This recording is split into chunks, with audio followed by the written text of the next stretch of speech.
All right, so we'll get started with our legislative meeting.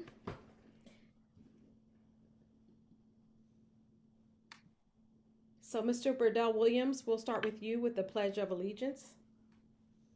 Sure. I pledge allegiance to the flag of the United States of America and to the republic for which it stands, one nation, under God, indivisible, with liberty and justice for all. Thank you, Mr. Burdell Williams. And so our next item is the solicitor's report. Yes, good evening, everyone. For the solicitor's report this evening, I have an announcement regarding the board executive sessions since the last public meeting. The board met an executive session on Tuesday, July 27th, 2021, and also that meeting began at 7:00 p.m. and also again on Saturday, August 7th, 2021, beginning at 9 a.m. Both of those executive sessions related to the search that's underway for permanent superintendent. Those are my announcements this evening. Ms. Henry, before you continue on to the next item, the one item I wanted to note was you may want to note the board members that are on the call just for purposes of calling the roll. Excellent. I did forget that, didn't I? So can we have a roll call for our board members? What I will ask is, what I'll do is I'll go down the list that I have in front of me. So David Cohen. Here. Mr. Burdell Williams. Present. Ms. Haywood. Present. Mr. Fishbein. Present. Ms. Lohman. Here. Mr. England. Present. Mr. Schultz. Present. Mr. Pender. Present. And Ms. Henry present. Thank you. Thank you for that reminder, Mr. Diazio. So next what we have is the approval of minutes, and that is for May 4th, May 11th, June 15th, legislative meetings. Motion to approve. I move to approve Julie Haywood. All right, so Second, Jennifer Lohman. Second, Ms. Lohman. All in favor? Aye. Aye. Any opposed? So the motion carries. All right, so next is our public comments on agenda items only. There are a few things that I want to make us aware of before we go to public comments, and that is for Cheltenham residents, taxpayers, and school district employees who are in our virtual audience. You can comment on agenda items only, and that what you can do, there are two things. One is to raise your hand and we will unmute you so that you can comment vocally.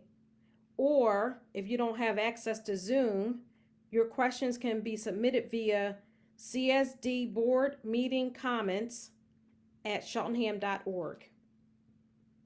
We will not take any comments in the Q&A area. So just want to make, or interface, I want to make you aware of that. And that there is one comment permitted per person.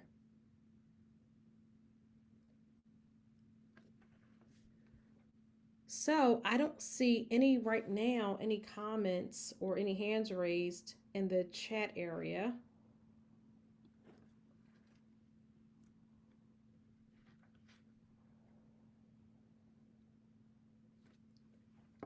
And Mr. Diazio, do you have any public comments on agenda topics from the email?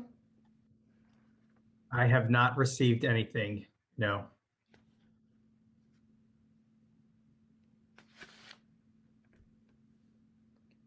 So seeing that there are no hands raised right now in the chat room, we'll move on with our agenda. And we'll go on to the approval of the treasurer's report. So I want to open it up to board discussion, if there is any.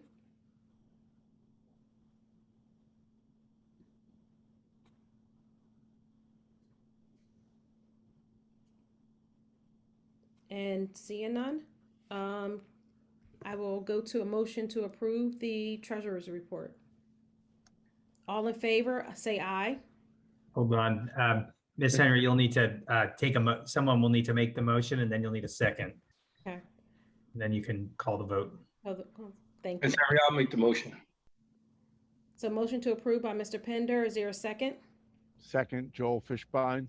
Thank you. And no discussion? Is there any discussion on that?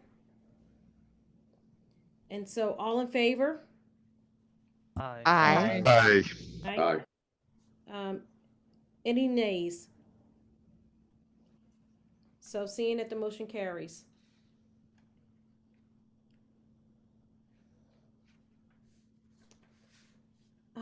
Then we'll go to the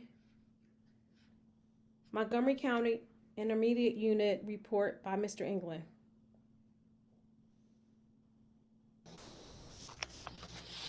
Thank you, Ms. Henry. I'll take my mask off to give this report. The Montgomery County Intermediate Unit met on June 23rd at Norristown and the MCIU building.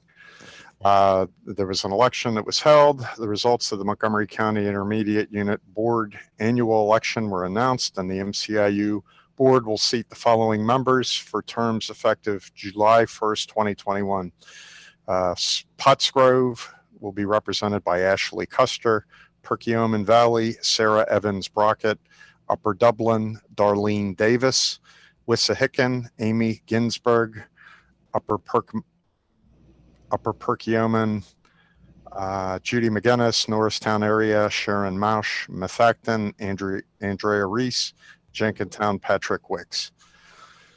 Dr. Speaker, the Executive Director of MCIU, provided some updates. She shared that the Pennsylvania Association of School Business Officials, PASBO, had recently granted MCIU CFO, Director of Office Business Services, Sandy Edling, with the renewal of her status as Pennsylvania Certified School Business Administrator for a period of 4 years. MCIU Board approved the calendar for the Intermediate Unit Board meetings for the 2021-2022 school year. The MCIU granted approval of the new American Rescue Act ESSER Health and Safety Plan, and were advised that the existing Pandemic Committee and Workplace Safety Committees are combining to form a new MCIU Health and Safety Committee to allow for ongoing review and open dialogue regarding any health safety concerns from MCIU staff or administration. The MCIU Board approved the following budget items for 2021-2022. Title I, Part A, Improving Basic Programs, Private Rehabilitative Institutions, Office of Professional Learning, Access Administrative Time Study, the Summer Food Service Program, Montco Works, Patent and PDE Events, and Gifted Leadership Services. The MCIU Board approved the following contracted agreements for 2021-22. Food services for the Child and Adult Care Food Program, the Summer Food Services Program, and the National School Lunch Program. Transportation program was approved. Custodial services for MCIU facilities and Head Start locations was approved. Human Resources reported 12 new employees. There was 1 retirement, 9 staff members assigned to support the 2021 extended school year program, 10 staff members assigned to support the Pre-K Counts Summer Camp program, 15 staff members were assigned to support the Head Start Summer Camp program, 10 temporary hires were made for the Montco Works Now program. The MCIU Board approved continuations of contracted technology agreements to support school districts for 2021-2022 school year.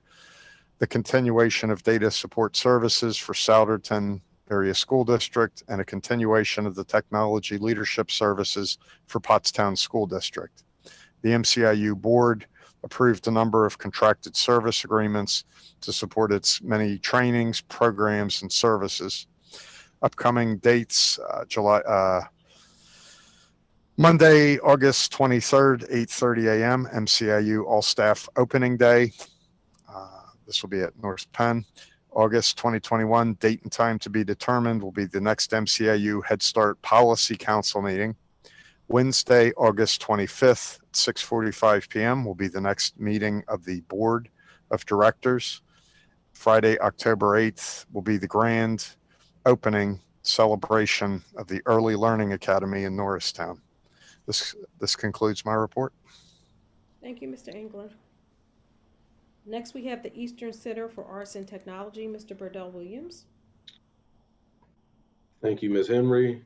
I'd like to just share some brief highlights of the meeting of the Joint Operating Committee from June 16th, 2021. There were a variety of actions in the report.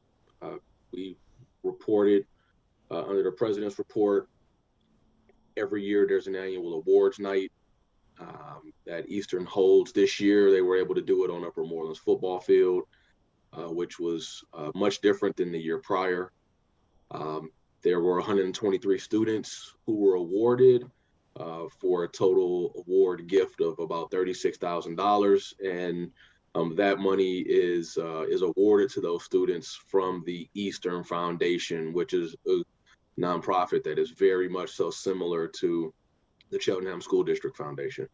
Under the President's report also, there were a series of acknowledgments of placements for particular roles, one of them being Worcester Pearlstein as the school solicitor, also bringing on Treasurer Liam Gallagher, Secretary Mary Martin, and also the Superintendent of Record, Dr. Jill Takis, for terms of various lengths, all starting on July 1st of 2021, and also approval of BGA&F as the school auditor.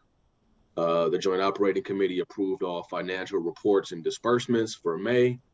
And then the most important part of the Joint Operating Committee meeting, which is the acknowledgement of the Student of the Month, which was Amelia Wanders, who was a senior at Abington Senior High School and in the cosmetology program, but has finished her time at both Eastern and in Abington, and I did not get a note on what she would be doing after she was done, but very happy to support her and celebrate her for being Student of the Month for June. Under Academic Affairs, there was a approval of the committee minutes from the Academic Advisory Committee, Executive Advisory Committee.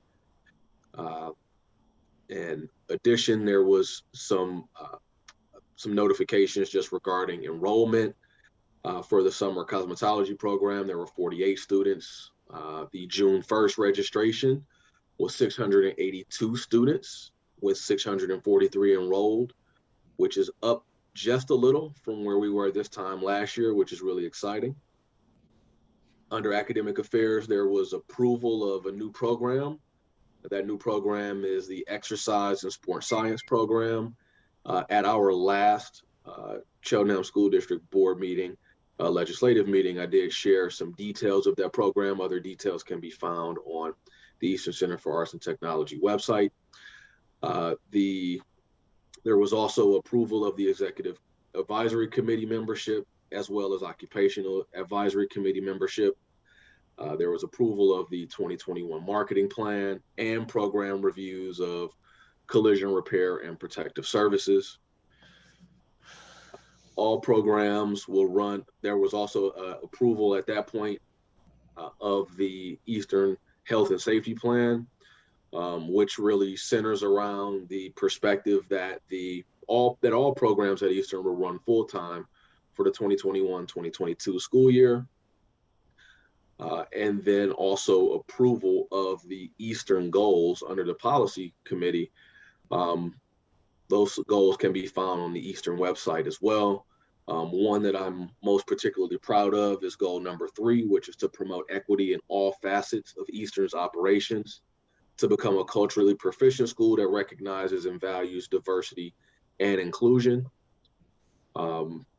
Not necessarily as an extension of that, but as a place where we've set a pretty solid ground in Eastern, was approval of the Memorandum of Understanding for Eastern Center for Arts and Technology with the Upper Moreland Police. That Memorandum of Understanding has some significant edits that were really driven by the energy from the Cheltenham community, which again, very exciting that the Upper Moreland Police were really willing to collaborate with Eastern through a series of meetings with the Joint Operating Committee and also Dr. Plesnarski. Again, significant amount of collaboration and back and forth, and it was some very, very exciting activities that we were able to progress on. Under personnel affairs, there was a series of approvals for some specific roles, some retirements from some long time, but many short time employees, some leave of absences that were approved, and also a salary guide, and also some appointments in some various roles. There was a significant amount of energy around training supervisors. So there were, at least 10 to 12 that were approved. And then moving on to financial facilities and financial affairs, there was approval of various items, mostly conversation around a disposal of Eastern vehicles and approval of specific transfers in line with board policy and timing of those budgetary transfers relative to the Joint Operating Committee. And the last item was the appointment of Carolyn Riley, a board member from the Jenkintown School Board, as the PSBA voting delegate to represent Eastern for 2022 school year. The next Joint Operating Committee meeting is scheduled for tomorrow, Wednesday, August 11th at 8 p.m. And those meetings are still being held virtually, and the link to that meeting can be found at Eastern's website, eastech.org. Thank you.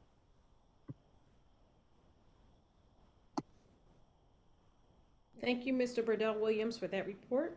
And next we have Dr. Hacker for the superintendent's report, and that will include the approval of the 2022 Cheltenham School District Preliminary Health Report and Safety Plan.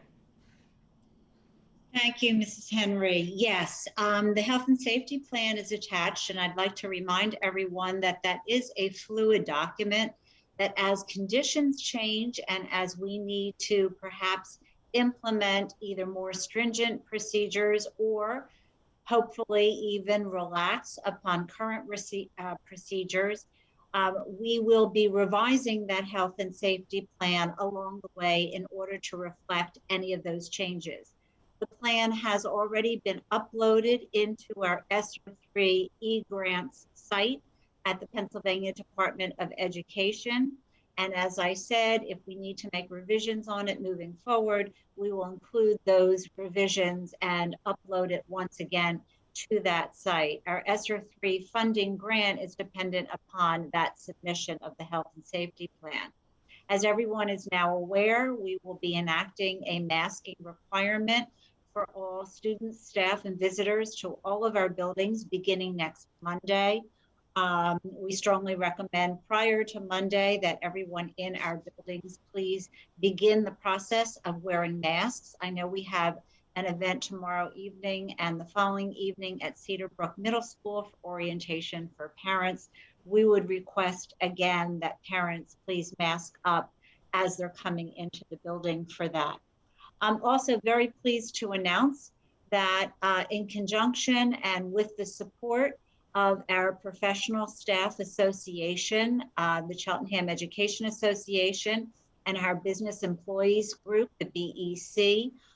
We have the support from both of those groups to pursue mandatory either vaccination of individuals, or for those who are unvaccinated, we will be asking them to submit to weekly testing. We still have many logistics and details to work out about that program. I've been in touch, of course, with our attorneys regarding what those details are and what is required in order for us to pursue our next steps. But of course, the most important aspect of that was garnering the support of the leadership of both of those unions, which we now have. So I want to thank them for that and for their cooperation and understanding of the fact that we really do want to be able to move forward with this to assure not only our families, but also our other staff members as well, that their colleagues are taking the necessary steps in order to assure everyone will be protected as we move into what appears to be a very dangerous phase of the spread of the Delta variant this school year. I'd also like to announce that unfortunately, we have two very valuable staff members that we are losing as we move towards the start of the school year. I'd like to take this opportunity to thank Mr. David Teasdale, our facilities director, for all of the wonderful work that he has done in Cheltenham over the past several years. Although I've only worked with Dave for a very short period of time, I've noted his attention to detail, his responsiveness, his prompt ability to respond to inquiries that he's had, particularly over the summer when there's so much work to be done, particularly on the outside of all of our buildings throughout the district. I know how committed he is to the maintenance and the upgrades that we have in our facilities. So I want to thank him for all of his hard work. And of course, we wish him well in his next venture. Similarly, I want to bid farewell to Ian Sandberg, one of our supervisors of special education, as he moves on to a promotion and a new position in another district as well. And thank Ian for all of his work and certainly wish him well as he moves on to a position with a lot of responsibility where we're sure he'll perform in an outstanding manner. I want to welcome two new administrators into the district, John Seaman, who has already begun as our new athletic director. We're very happy to be able to welcome John to our athletic department, and we're looking forward to his working with all of our coaches, particularly as we're entering into a fall sports season. And we certainly hope that he'll be as attentive as we've had from Mr. Blackwell in the past, particularly to the health and safety of all of our student athletes. Given his past experience and many years as a previous athletic director, I have no doubt that will be the case. And we are also fortunate to welcome someone who is actually a current employee of our district, Jessica Keene, our home and school visitor, who did an outstanding job in the rounds of interviews that we held for the very challenging and difficult position of Director of Student Services. And I say that because replacing Dr. Cheryl Horsey is, of course, no easy task.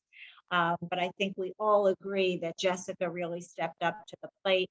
She is extraordinarily committed and dedicated to the families of the school district. She talked frequently about many of the home visits that she's made to help support families and students.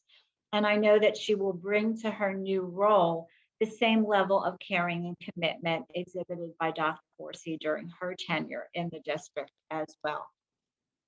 And just a few other points I will also wanted to make. I know we have several new individuals who are being approved tonight as new employees in the district. And of course, most notable in that group are our new teachers, who we will welcome back next week for new teacher induction.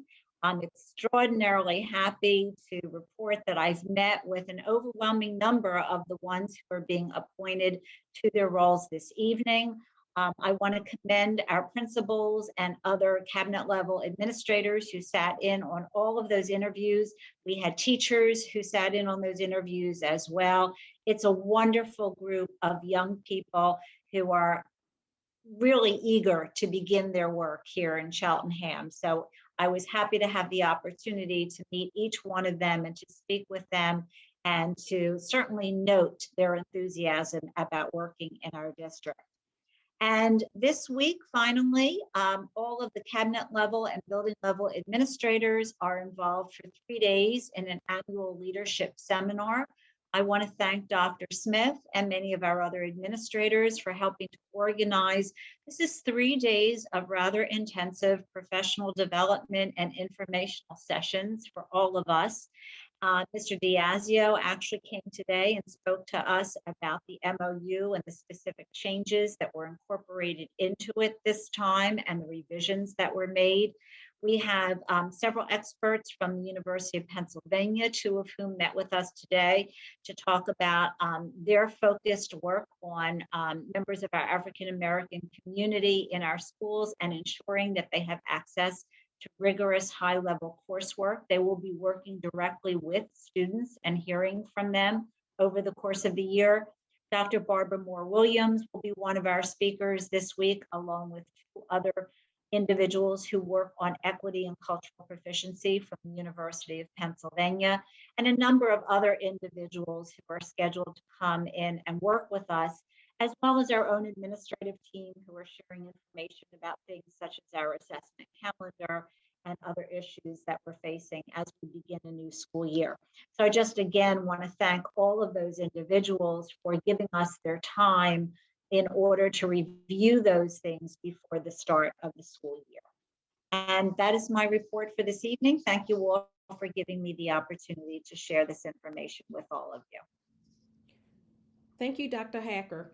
Before we move on to discussion about the the health and safety plan, I want to announce, and it's me being remiss, the passing of a previous board member, Brian Malloy, who served on the board for many years and was, very highly regarded on the board and in the community.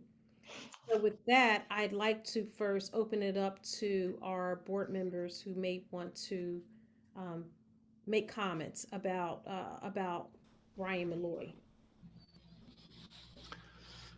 Pam, I'm sorry, Miss Henry, I'd like to thank you for recognizing Mr. Malloy. Mr. Malloy and I ran to serve on the school board in 2013, and he served for 4 years on this board. He served for 4 years with myself and Miss Haywood, and I believe 2 years with Mr. Fishbein and Mr. Cohen. Brian was a retired educator.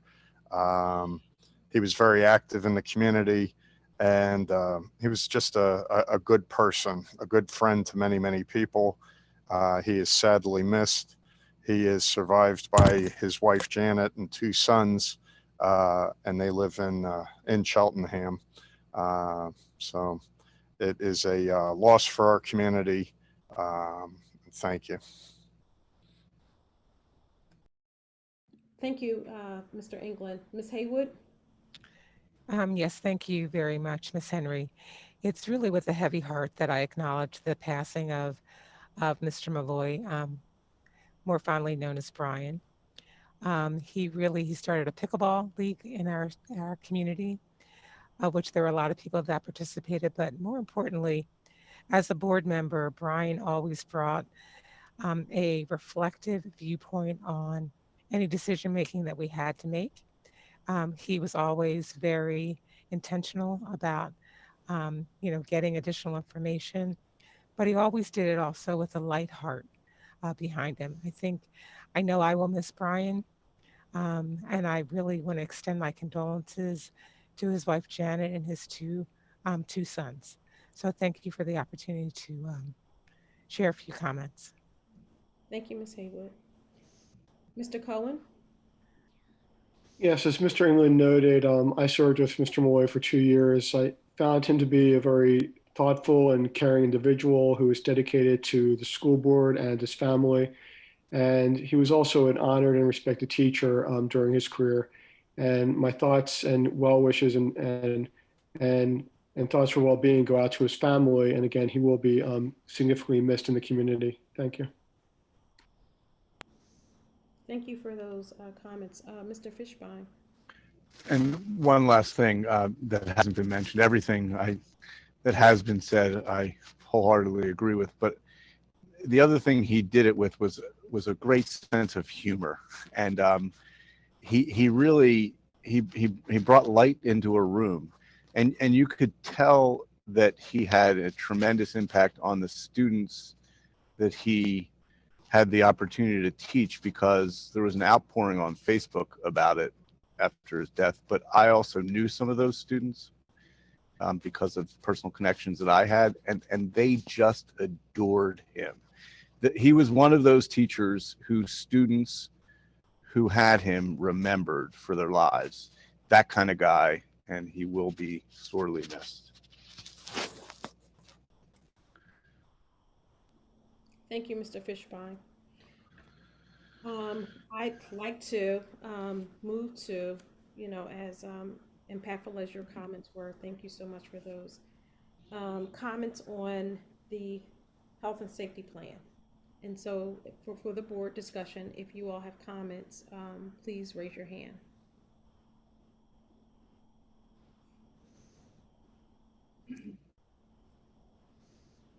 Ms. Haywood?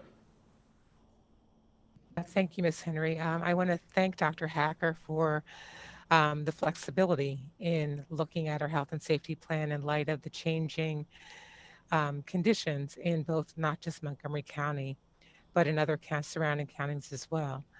I think as we go forward, as you indicated, the health and safety plan is subject to further review and revision based on both the science and research and recommendations, both at the national level and the local level, paying strict attention to any of the data that we're getting, particularly from Montgomery County Department of Public Health. I really am very appreciative of the time and work that went into modifying the health and safety plan in light of current conditions.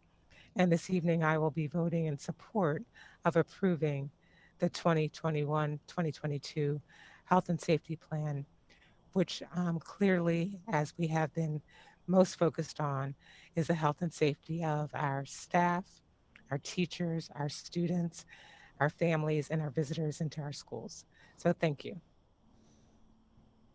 Thank you, Ms. Haywood. Mr. Cohen?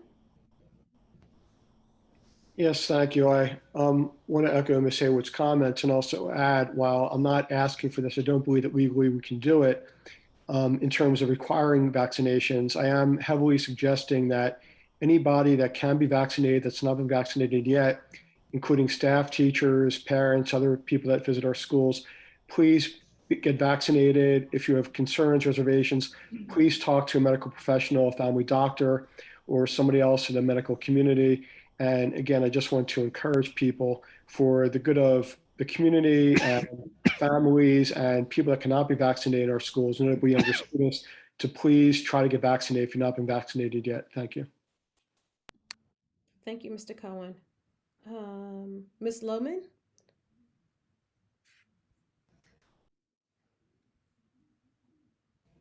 Thank you, Ms. Henry. Sorry about the lack of raise hand feature on my Zoom. Can't seem to find it.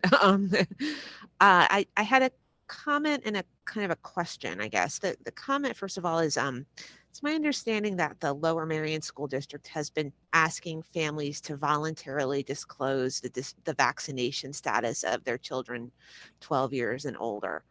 I was curious as to whether or not that's something that we have considered,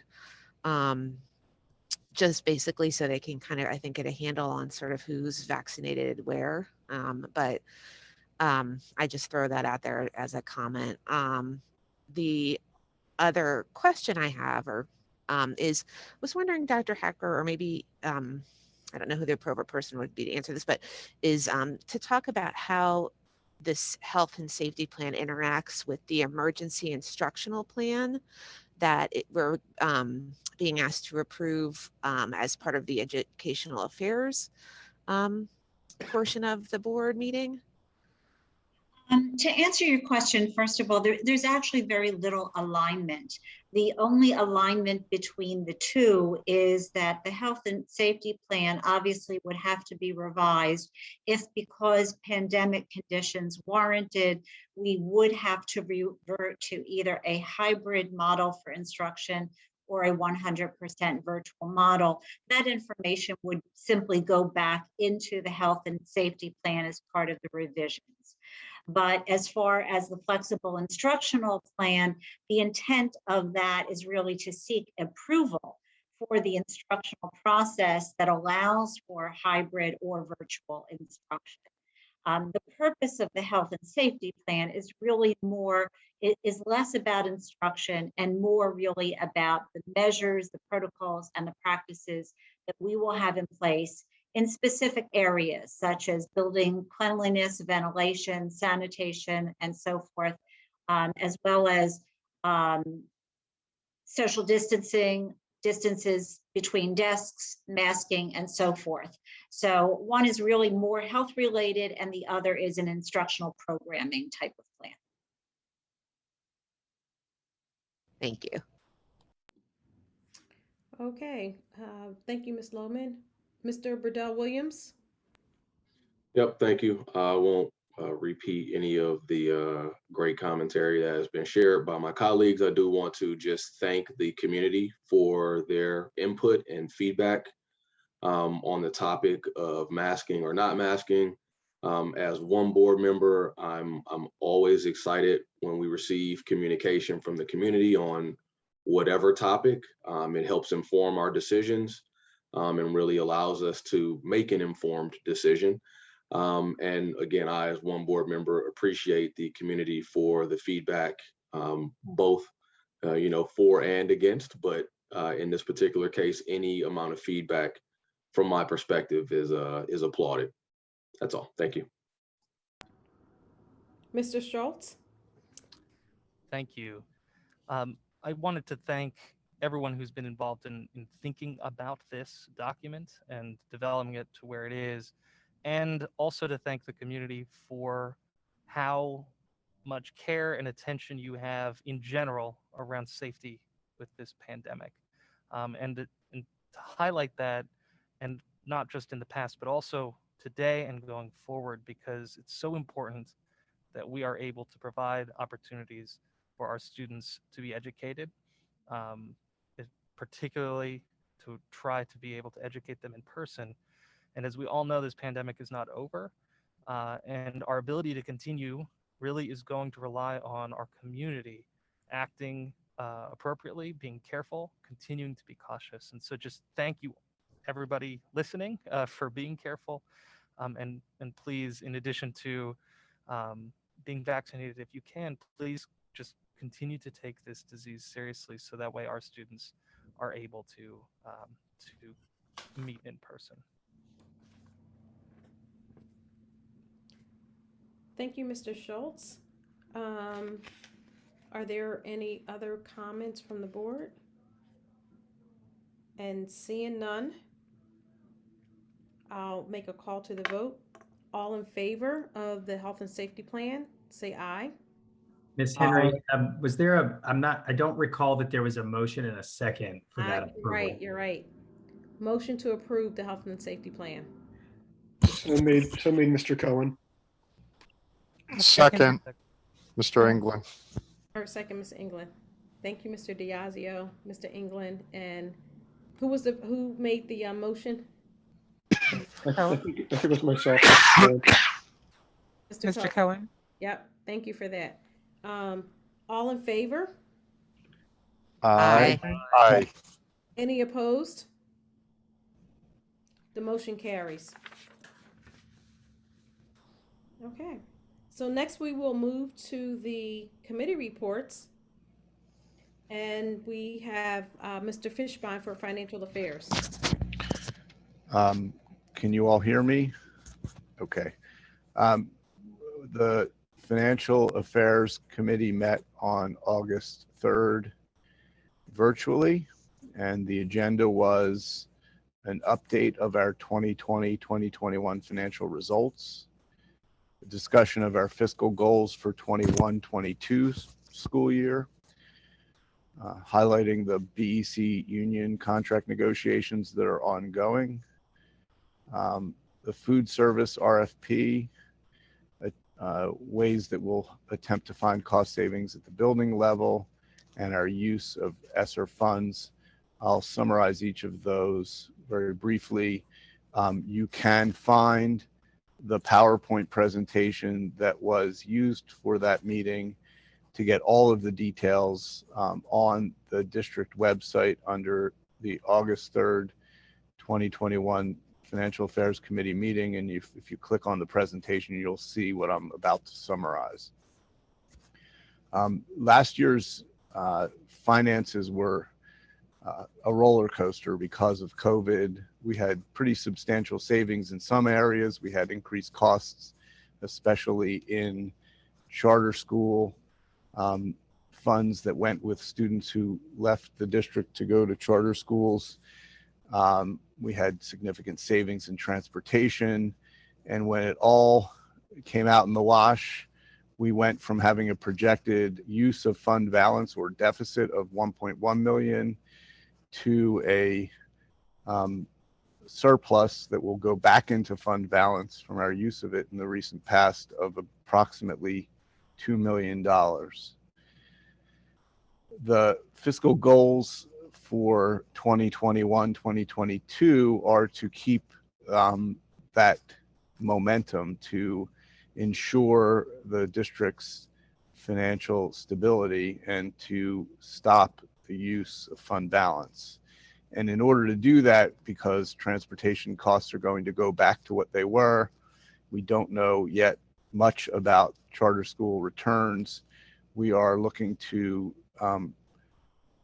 obviously reduce our dependency on fund balance. We will look at staff reductions through attrition, and making sure that we fully analyze and evaluate the need for staff in all areas. We will attempt to reduce reoccurring expenditures at the building level. And as you'll see in a little bit, we'll look at recapturing charter school students.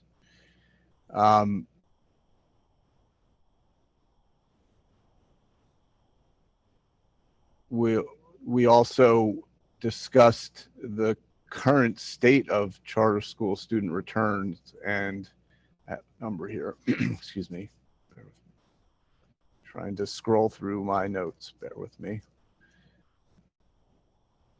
I don't have that there. I believe we have already achieved some recouping of charter school students who left last year but are coming back this year. We talked about the ESSER funds, and we have a total of $5.9 million in federal funding that is for one-time use, not to be used for our operating expenses, but for things that have to do with COVID, including new plant and equipment to keep the building safe, and funds to address learning loss resulting from COVID. We have BEC contract negotiations going on currently, and that contract actually expired on June 30th. Our salaries and benefits to BEC and CEA and the professional and the administrator union are approximately 70% of our budgeted expenditures. So those are places where we will need to look in order to continue our work at reducing our structural deficit. We have a food service contract that we will be putting out to RFP, and that will be part of the work of the Financial Affairs Committee in the next few months. And here's the charter school update. There are approximately 22 students currently, as of the time of this meeting, will have re-enrolled in Cheltenham schools. We have one item, and I always get confused, Mr. Diazio. Do we do this at the end of the Financial Affairs Committee meeting report, or do we do this when Mr. Schott reports at the end of the meeting? Approval of non-resident tuition rates. You can do that in Mr. Schott's consent agenda report later in the meeting because it is listed there. Okay. And then the next Financial Affairs Committee meeting is on September 14th, directly following the Facilities Committee meeting that starts at 7 o'clock, and that will be done by Zoom. And that concludes my report. Thank you. Thank you, Mr. Fishbein. Next, we have facilities. Mr. Engel, I believe you're giving a report. Yes, thank you, Ms. Henrique. The Facilities Committee met on Tuesday, August 3rd. It was, as was noted, the last meeting of Mr. Teasdale, Facilities Director, who had been with us for a couple of years and had worked hard to get our facilities into top shape. He provided an update on building and maintenance items, starting with the high school. Lights were getting near completion for installing in the gymnasium. Programming was to be completed the following week. Football field scoreboard. We had a issue with the school, the scoreboard. It does not operate. The manufacturer and dealers inspected for repairs and advised the district that this scoreboard is obsolete and would need to be replaced. The cost to replace the scoreboard is $23,971. Estimated time frame is 4 to 6 weeks for supply and installation. Funds would be taken from the capital budget. Cedarbrook, there was no update. Elkins Park, the gym floor repair work completed due to water damages from the roof. The roof was patched up and work was completed. For Cheltenham, Glenside, and Myers Elementary buildings, there was no update on maintenance. The administration building, air conditioning window units were being installed to replace existing units that are no longer operational in those offices.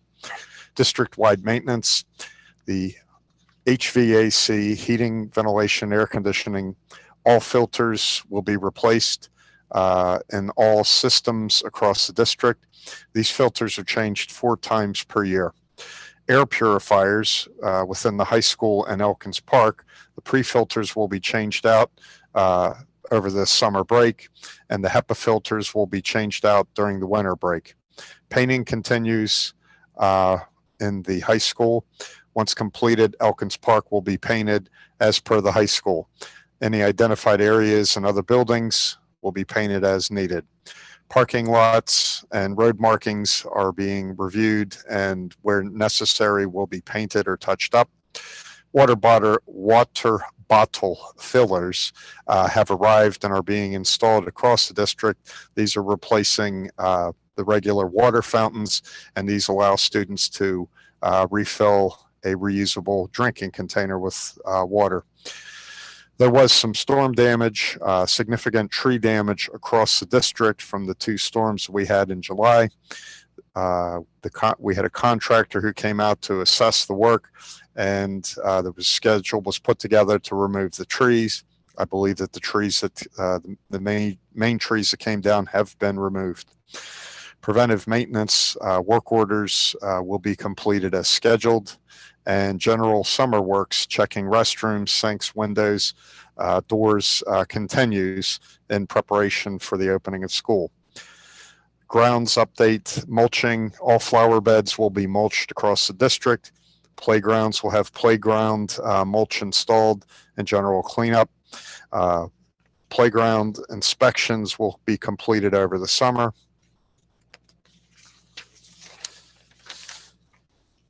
And trimming of trees and bushes across the district as required. Custodial, district-wide, all classrooms will be detailed, cleaned.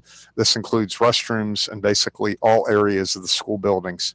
Furniture, dependent on the reopening guidance, classroom furniture will be returned and set up from storage as accordingly. room changes, moving furniture per the guidance from principals, and any staff changes are being handled. Summer programs, we've had a heavy summer of daily programs. Cleaning still needs to take place even while the building is being used by community organizations and district. Floor care, identified areas are stripped and waxed as needed across the schools. From capital work, here on the high school wall, the demo of the damaged stones began. This is the wall that's outside of the theater. The exterior of the building, there was some stone that had fallen due to rusted steel. The steel prep and the welding of all the pieces has begun. The windcoat pipe repair, still awaiting a schedule for the start of this project. This is one that we've been talking about for some time.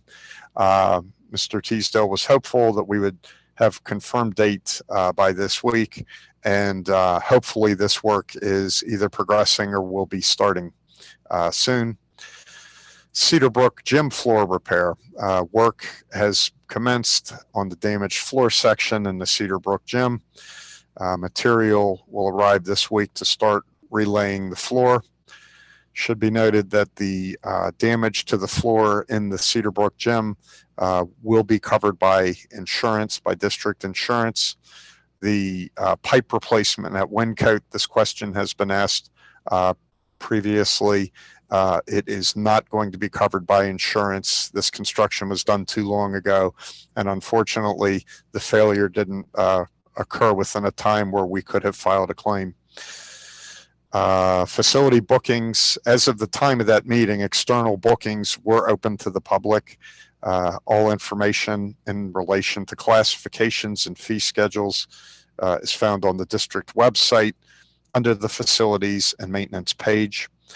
There was a question that was raised by a community member regarding the Cedar Brook gym floor and Windcoat.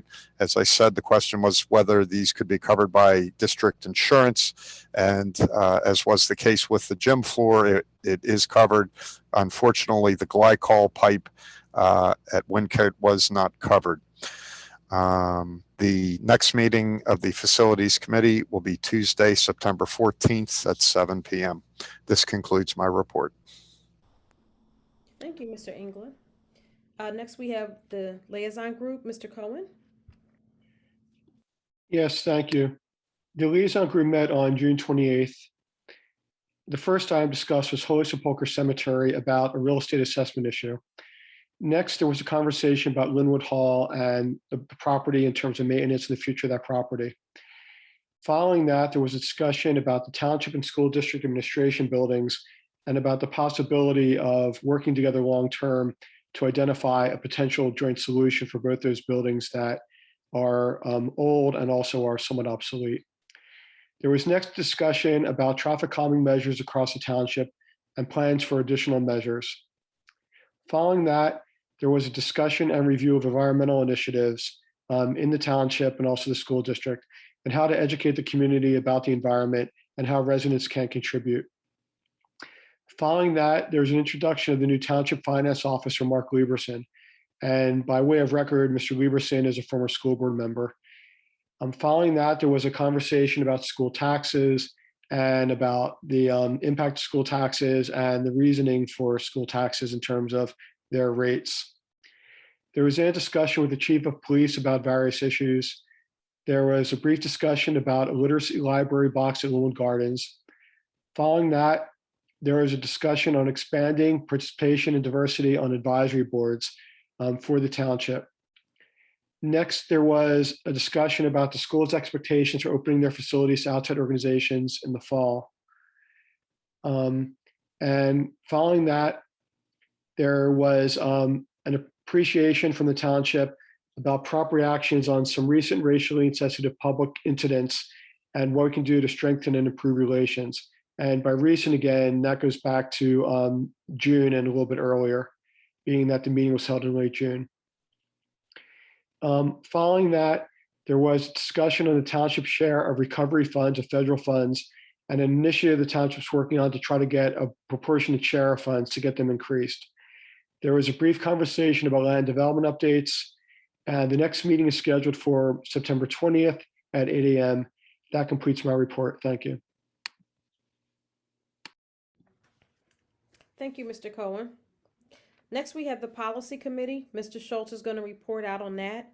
There are two policies for adoption, 3 for first read and 3 for AR review. Mr. Schultz? Thank you, Ms. Henry. That covered my report. No, just kidding.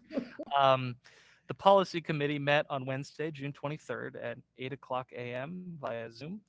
There were the first items of business were old business. The first of those was Policy and AR 142, Use of Movies in the Classroom, which is being recommended for repeal as its contents are incorporated into other curriculum policies already. The next item of old business was Policy and AR 225, Students and the Police, which, as proposed, will be renamed to Relationship with Law Enforcement and is being updated to reflect the new Memorandum of Understanding between the district and Cheltenham Township Police Department. This policy is being presented for adoption this evening. And the MOU, which is already signed, anybody who is interested in reading it, exists at cheltenham.org/MOU and will also be listed alongside the revised policy if/when approved. The next item of old business was a presentation of AR 829, Equity. This AR provides specific practices and steps that the district is taking as part of the equity policy passed last year in September. This AR will not be presented for approval because, as an administrative regulation, it does not need board approval. The next item was a presentation of AR 215, Computing GPA. Again, this is an administrative regulation, so it won't be voted on tonight, but rather will be put into place, and it has been modified to fix an issue in the formula for weighted courses when calculating GPA. There was new business discussed as well, some of which is being presented as a first read this evening. The first item was Policy 351, 451, and 551, Drug and Substance Abuse, which is being consolidated as proposed to be consolidated into a single policy, 351. The next item was Policy 802, Electronic Signatures and Documents, which is a new policy that would allow the district to collect electronic signatures in certain circumstances. The last item of discussion was Policy and AR 218, Student Discipline. This is related to a larger conversation that the district and community have been having around the role of discipline and policing in the district. So this was an initial conversation around this specific policy. The committee provided some feedback to administration regarding desired changes, which the committee has asked to be presented, those changes at a later date. The next policy committee meeting will be held on August 25th at 8:00 a.m. via Zoom. And that concludes my report. And so I would ask for a motion for the adoptions and repeals as listed of policy 142 and 225. So moved. Mr. Second. Fishman? Second, Julie Haywood. Thank you, Ms. Haywood. Is there any board discussion? Seeing none, I call the question. Wait. Oh, was that something? I see a hand raised. Oh, I am so sorry, Ms. Haywood. Thank you. Yeah, thank you, Mr. Schultz. Hard to see all the hands raised on the side of the screen. Just wanted to comment, while this is not something that we're adopting, I do think it's important to mention, as Mr. Schultz indicated, that the AR for the equity policy is at least being posted and is available for review. This AR was developed by the combined efforts of the administration with feedback from the board and the community as it relates to how do we implement really our equity policy. This is yet the next step. We're looking probably to go forward with some equity audit at some point so that we can have more clarity in terms of how our AR aligns with our policies, practices, and procedures over time. So again, I just wanted to point that out. it's not related specifically to the two items that we are approving this evening, but wanted to at least mention that because it's an important step, continuing step. Thank you, Ms. Haywood. So we have a first and second. We'll do this by vote. And all in favor, say aye. Aye. Aye. Any opposed? And the vote carries. Thank you, Mr. Schultz. Thank you. And so next we have our legislative update from Ms. Haywood. Thank you, Ms. Henry. The Montgomery County School Board Legislative Committee met on June the 24th via Zoom. The focus of the meeting was a final push for charter school reform and a discussion at the time about the proposed state budget allocation for special education and general education funding. This evening, I'll provide an update on legislation impacting public education at both the federal and the state levels that have arisen since the June legislative meeting. At the federal level, Mr. Fishbein had referenced the legislature providing additional money to states for elementary and secondary school emergency relief or ESSER funding. I will not repeat the summary that Mr. Fishbein provided, but just suffice it to say that we did receive additional funding from the federal government that came down to the state and then ultimately to our school district. And we are going to be using that additional funding very wisely to really assist our students for social and emotional learning, for academic loss, and other things that we're permitted to under the ESSER funding. Just turning a little bit to another topic, as many of you are aware, in the past several months, the legislature has been working on a bipartisan effort to pass the Infrastructure Investment and Jobs Act. The bill passed by the U.S. Senate includes funding for broadband, lead pipe removal in schools and child care centers, energy efficiency improvements in schools, and clean energy school buses. While the debate on this legislation is still ongoing, we hope that with the educational provisions that are in there, some of that money will also flow down to Cheltenham School District and really benefit our students. As schools prepare to reopen in a few weeks, the U.S. Department of Education provided a return to school roadmap on August the 2nd to help guide schools in their reopening efforts. The roadmap prioritizes the health and safety of students, school staff, and families, builds school communities, and supports students' social, emotional, and mental health and acceleration of academic achievement. Cheltenham School District, like many other school districts in Montgomery County and in the nation, will rely on the Return to School Roadmap and other research-based resources as we finalize our reopening plans. We also learned on August the 6th, the U.S. Department of Education provided additional resources to states and school districts to fulfill requirements of maintaining equity guidance requirements for ESSER funding under the American Rescue Plan, or ARP. Section 2004 of ARP includes new maintenance of equity provisions that are a condition of receiving funds under ESSER. These provisions are essential to ensuring that essential resources are meeting the needs of students who have been subject to long-standing opportunity gaps in our educational system. Turning now to state legislative action, and again, the state is currently out of session and has been since the kind of the beginning of July. But since then, as everyone is aware, that Governor Wolf did sign the proposed budget. And I feel like so much time has transpired since our last meeting, but I thought it would be good to highlight some pieces of that adopted budget.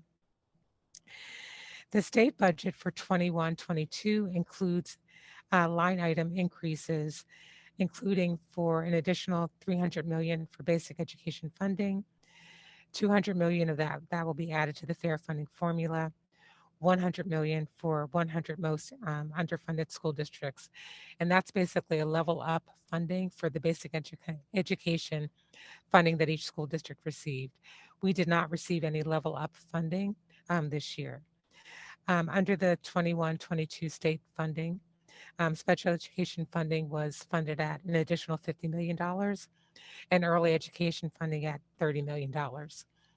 While those are significant dollars, I just wanted to be clear that for us in Cheltenham, we didn't receive those dollars. We received, however, a little over $5 million for basic education funding, which is an increase of $261,000 from our 2021 basic education allocation.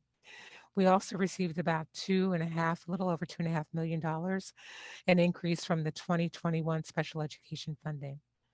And we did receive the same amount of a little over $340,000 from the state for the Ready to Learn grant. Unfortunately, missing from the state budget again was any significant charter school reform. We will continue, as we did last year, advocating for charter school reform and again challenge any reintroduction of voucher legislation. Additionally, at the end of June, Governor Wolf signed Senate Bill 664 into law, now Act 66 of 2021. The bill entitles a special education student who has reached 21 years of age during the 2021 school year or between the end of the 2021 school year and the beginning of the 21-22 school year and is enrolled for the 2021 school year to attend a school entity for another year if the parent or guardian and the student elects to enroll for the additional year. That same privilege was extended also to general ed students if their child was under 18. And we made that information available on our website. And as a result, there were a few parents that took advantage of Act 66 and decided to enroll their students for an additional year. On June 30th, 2021, Governor Wolf also signed into law Senate Bill 554, now known as Act 65 of 2021. This legislation takes effect September 1 and directly affects school boards. This impacts how we notify the public about our board agendas and timelines for posting all items. Under the legislation, any subject to the Sunshine Act will be required to be posted on the agenda on our internet site 24 hours in advance of the time of the meeting, which we do currently. It also would require us to post the agenda at the location of the meeting, at the principal office location of the school district, and make copies of the agenda available to those in attendance. There are exceptions, however, if the business relates to an emergency involving a clear and present danger to life or property, or the business arises 24 hours before the meeting, and the matter is considered to be what they define as de minimis in nature and does not involve an expenditure of funds or entering into a contract, or the business arises during the conduct of the meeting by a resident or taxpayer. Those are the exceptions to the 24 prior notice of an agenda item. Again, right now, currently the PA General Assembly is out of session until after Labor Day. When they return, they'll start the legislative process again, and any legislation previously introduced but not passed can be reintroduced. I will keep everyone apprised as we go forward of any legislation that is adopted or proposed that could impact public education. Ms. Henry, that concludes my report. Thank you. Thank you, Ms. Haywood. Ms. Haywood, your hand is still raised. And do you have it? Okay, there you go. You took it back. Thank you. Thank you. All right. So now we have our administrative reports, and we're going to start with personnel with Ms. Tolbert Jackson. Yes, thank you. The following action items are submitted for consent agenda. 1, appointment of administrators, administrator A. 2, appointment of professional employee A. 3, appointment of temporary professional employees A through H. 4, appointment of long-term substitute teachers A, B, and C. 5, approval of changes in assignment A through L. 6, appointment of support staff A through F. 7, appointment of summer school and ESY extended school year personnel A and B. 8, termination of classified employee A. 9, approval of leadership stipend positions A. Thank you, Ms. Jackson. So I'll open it up to the board for discussion if there's any. If so, please raise your hand. Ms. And Henry, I would move to make a motion to approve. thank you, Mr. England. I'd second that. Mr. Fishbein, thank you so much. We'll take this by vote. And so all in favor, say aye. Aye. Aye. Any Aye. opposed? Seeing none, the motion carries. Go on, Ms. Tolbert Jackson. Thank you. The following are informational items: retirements, A through F. 2, resignations, A through K. 3 are non-discretionary leaves of absence. And we have 5. Thank you. Again, I'd like to open it up to the board for any discussion or comment. And I see Ms. Lohman. Thank you, Ms. Henry. I'd just like to say that regarding the retirements, we have several employees who are retiring who have 20 plus years with the district. And I'd just like to recognize them for their service, particularly Ms. McManus, who I know has been with the district for a long time, and several of the other employees. And I particularly personally want to give a shout out to Ms. Fitzgerald Camp, who was a personal, became really a personal friend, and was really wonderful with both of my children at both Glenside Elementary School and EP. So, but I want to congratulate all of them and thank them for their service. Thank you, Ms. Lohman. Ms. Haywood? Yes, and likewise, I'd like to recognize Ms. McManus for her service to the school district, for her 21 years for the class program. And really, especially Ms. Berger. Ms. Berger has been an employee for 34 years and our teacher at Wyncote Elementary School, and she was just phenomenal. I mean, for all of those years, all of my children had Ms. Berger, and I thank her for all of her years of service and all of her creativity. And like Ms. Lohman, I also wanted to thank Ms. Fitzgerald Camp. We both were on the high school board at the same time. And I just remember her always saying and always being very focused on making sure that all the students really got the support from a social and emotional perspective. And I really remember that resonating in my head when we would meet, that was really so very important. And just wanted to wish Mr. Suni Blackwell, really a great future. Wanted to thank Kira Jones, Mr. Ian Sandberg, Keziah Grant, and Mr. Teasdale for all of the work that you've done in our school district, and everyone else as well. But those are the few individuals that I knew a little more personally, so I wanted to call them out. Thank you. Wishing you all well.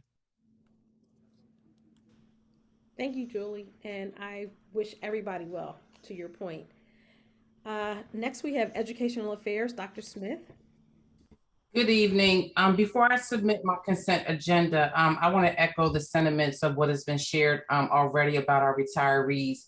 And I specifically want to acknowledge Mr. Blackwell. Mr. Blackwell was someone who reported to my office during his time here. I wish him the very best. He really helped to get our athletic program back on track, and he was phenomenal during the switch to remote learning as well as hybrid learning, and making sure that our athletic plan reflected what we were doing during the school day. So I want to thank him. And I also want to individually thank Ms. McManus, who I also work with very closely. I learned so much from her and the folks in her office under her leadership. Her caring for her children and her staff were unmatched, and she will definitely be missed by myself and also other members of the Office of Education. And finally, I want to present as a consent agenda: 1, approval of conferences A through F; 2, approval of educational services; Excuse me. 3, approval for agreement for an approved private school placement; 4, approval for contract for pediatric therapy; 5, approval for agreement for an approved private school placement; 6, approval of purchase agreement for professional development / learning services, A through B. 7, approval of agreements, A through B.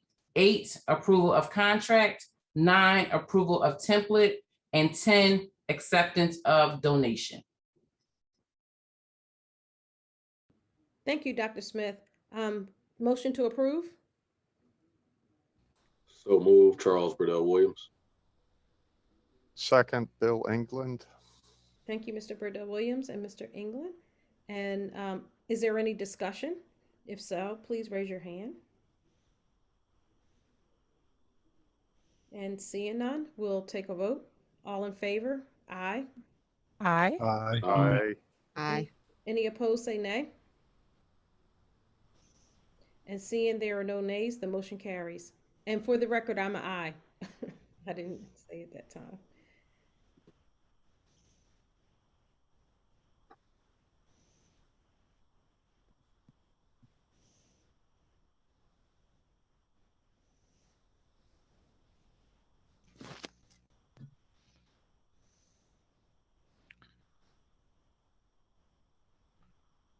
Sorry about that. I didn't realize I had muted myself before I was still speaking. Next, we have financial affairs with Mr. Schott. Thank you very much, Ms. Henry. I have 2 items this evening for consent agenda. Number 1, approval of the non-resident tuition rates for the 21-22 school year, and approval of the payments from June 1st, 2021 through July 31st, 2021. So move to approve those items. I second that, Julie Haywood.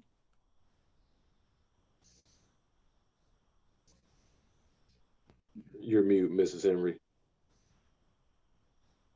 I waited this long in the meeting to put myself on mute and forget to take myself off.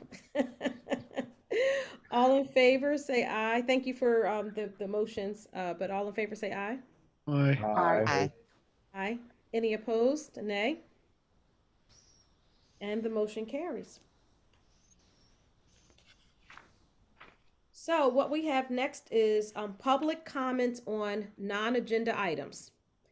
And so if you have a comment and you are attending via Zoom, you can raise your hand. We'll call on you. You won't have video, but you will have audio. So you'll be able to speak out loud. Or you can also ask questions via CSD board meeting comments at cheltenham.org. I'll repeat that.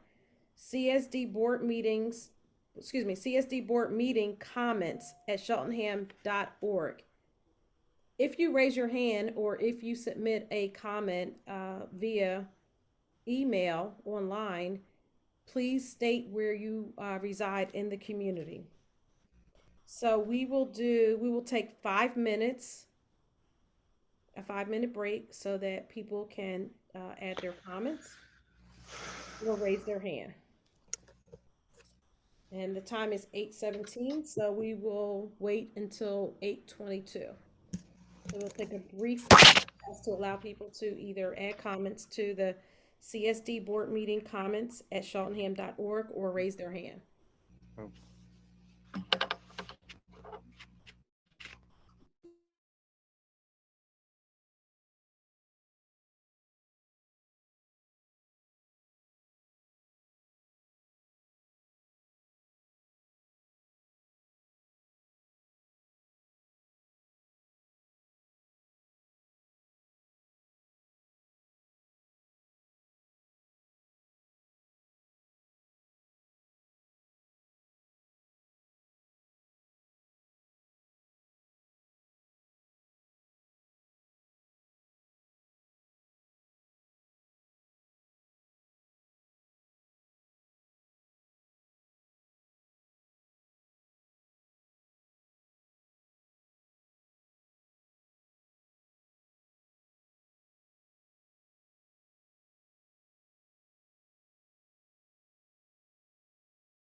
Okay, we'll move to, we have one email. So Mr. Diazio, I'll ask you to read that email. Yes. Okay, the email that I have comes from Rebecca Condict of Elkins Park. And the comment reads, will there be a separate meeting to thoroughly present the health and safety plan to the community and address parent questions? Parents have many questions such as, how will we accomplish spacing kids out during lunch when they will have to take their masks off to eat? Will they be using auditoriums again in schools where the auditorium is not already part of the cafeteria? Will they use the gym or other rooms in K-4 schools? How much space will be between desks in classrooms? Will classes be at full capacity? What is the cap on number of students per class? What options will there be for families who do not feel comfortable sending their children to in-person school, or whose children have underlying conditions which put them more at risk from COVID? In the spring, Dr. Smith said that it was possible the only option offered for children whose parents did not feel it was safe to send them in person would be asynchronous, but that it would be determined based on the number of students that fell into that. Is that still the thinking? If so, what is the plan to determine how many students are expected to stay home? Will the reopening committees be reconvening? What will recess be like? Will students still be able to have snacks if they have lunch at odd hours? I know this is a big issue for the high school. Will parent volunteers be permitted in the buildings this year? Will school events be permitted to take place this year, such as carnival, multicultural night, storybook parade, etc.? How will the school music program work? Will music lessons for wood instruments be offered remotely so that our students do not have to be blowing their instruments in a room together? What about performances? What about chorus? What sports will be permitted, and will masking be required for all practices and competitions, whether indoor or outdoor? Thank you, Rebecca. I do have a second email that came in a moment ago from Lisa Hesbacher from Wyncote, and the comment reads, good evening, everyone. I have been listening intently to this evening's legislative school board meeting. Of particular interest to me are the details of the health and safety plan ahead of the start of this upcoming school year. We would like to encourage greater communication with parents and all stakeholders regarding this concern. I'd like to ask the school board to convene a district town hall, as was done last summer, to make a presentation of the complete updated health and safety plan, allow for public comments, concerns, and questions. A few of my specific questions include, what is the plan for social distancing measures in the school? How will the classrooms and school buildings look and feel to students, teachers, visitors? Will there continue to be directional signage in the hallways and 6 feet spacing signage? How will bathroom use, cafeteria use, public areas, gyms, etc. change with the new plan versus last year? What is the plan for safety and transportation safety on our buses? Will students eat in the cafeterias? Will hand sanitizer be provided throughout the buildings? How will these changes be communicated effectively to all stakeholders, including students? And will a virtual option be made available? Thank you for your response. Those are, I don't have any additional comments that were received via email. Thank you, Mr. Diazio. And we have noted those questions, those comments, and excuse me, a communication around them will be forthcoming. Next, we have response to prior public questions. Dr. Hacker, I think there was one. Yes, Mrs. Henry, that is correct. The question was, how will you work to protect students from the school to prison pipeline? And do you believe police have a role in our schools? So I can give a brief answer about that. Our goal, and we actually discussed this today extensively with all of our administrators, particularly our building level administrators. Our goal is always to try to develop proactive ways of helping our students to cope, to address any behavioral challenges or issues that arise during the school year. And our preference is to do this with our own staff. You know, we have trained individuals, whether it's guidance counselors, social workers, psychologists, or even our very own staff members, including our support staff and our professional staff who form intensive relationships with our students. And we rely on those relationships in order to work with our students, to provide them with internal supports within the buildings, and to hopefully avoid unnecessary involvement of the police for issues that we feel that we can certainly address in the schools. What we talked about today quite extensively was really identifying the specific restorative practices that we currently have in place and that we intend to use over the course of the school year, to also specifically identify the positive behavioral supports that we have in place as well to help students understand and recognize when we believe that they are exhibiting positive behaviors as well. So we believe that these practices really work best in order to help our students face the daily challenges that they encounter when they come to school. The police do play an important role in our schools, and I would be remiss if I didn't remind everyone that we certainly rely on the police when unfortunately we have threats from the outside. Their primary role in society as well as in schools is to protect citizenship. And we need this in schools as well as within other institutions within our society. So when there are threats, particularly from the outside, whether in the case of armed intruders or other issues, sometimes non-custodial parents who threaten kidnapping of children, we sometimes do need the intervention of the police. And let me take this opportunity to remind everyone of incidents that were tragic that have occurred, such as Sandy Hook, and Columbine, and Paducah, Kentucky. So there are instances when we need to rely on the police, and that is all the more reason why it is absolutely critical to establish a good working relationship with the police. I'm looking forward to a meeting this week, actually, with Chief Fry, so that we can talk about a mutual understanding of our roles. So hopefully that addresses the question that was raised previously. Thank you. Thank you, Dr. Hacker. Future meetings are listed on the agenda. I do have one question, which is there a communications meeting on September 23rd? I think we established that there will be one that will be scheduled for that date, and we will put that on the calendar on the website as well. Great, thank you. Just wanted to point that out. Yep. So that concludes our meeting. Can I have a motion to adjourn? So moved. Second, Julie. I was wondering how many seconds we were going to get. Nah. Julie, thank you. Julie seconded meeting and second motion. And so we are adjourned. Thank you, everyone. Good night, everyone. Good night, everyone. Take care. Thank you.